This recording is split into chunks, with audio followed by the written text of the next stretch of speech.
There's an election happening this weekend, and despite the fact that it's for just one seat in federal parliament, the stakes are huge. By-elections don't normally take centre stage like this. Thank you for your voice. Very much at risk of being lost by the major parties. This is the first electoral test for the new coalition leader Angus Taylor, and it's in the seat that used to be held by the woman he deposed. Labor's not running, but there's still a crowded field of candidates. The Liberals are up against their coalition partners, the Nationals, but the more serious challenges appear to be One Nation, trying to win its first ever lower house seat in federal parliament at an election, and an independent, Michelle Milthorpe, who's having a second crack at the seat she came second in last year. Here's what you need to know about Farah. First of all, it's huge. More than 126,000 square kilometres. Bigger than Iceland, bigger than South Korea, almost as large as Greece. It's a lot of ground to cover. Sussan Ley used to make her way around this seat by flying a private plane.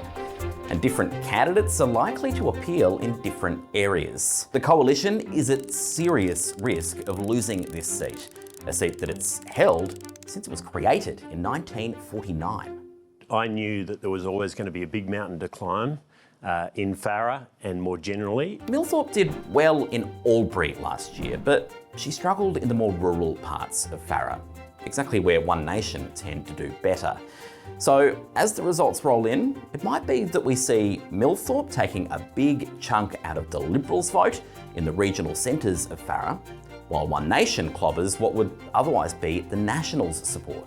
Well, if the numbers are right, it puts us in a very good position to hopefully win that seat. It would be a demonstration of the squeeze that the coalition's under across the entire country, stuck between two wings of its traditional support base, two wings that want different things. And everyone's watching to see how the coalition grapples with that squeeze.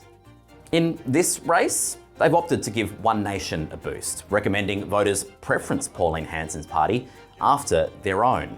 Now, Angus Taylor says that's been done on policy and moral grounds. The truth is that we don't want to see teal policies for Farah or for this country. You choose the least worst option when you get to preferencing. But there's always a bit of politics to it too. And the Liberals, they might fancy their chances of defeating an incumbent One Nation MP down the track as easier than defeating an incumbent independent.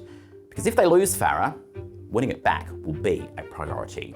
For the coalition, basically all routes to forming government need to pass through this seat.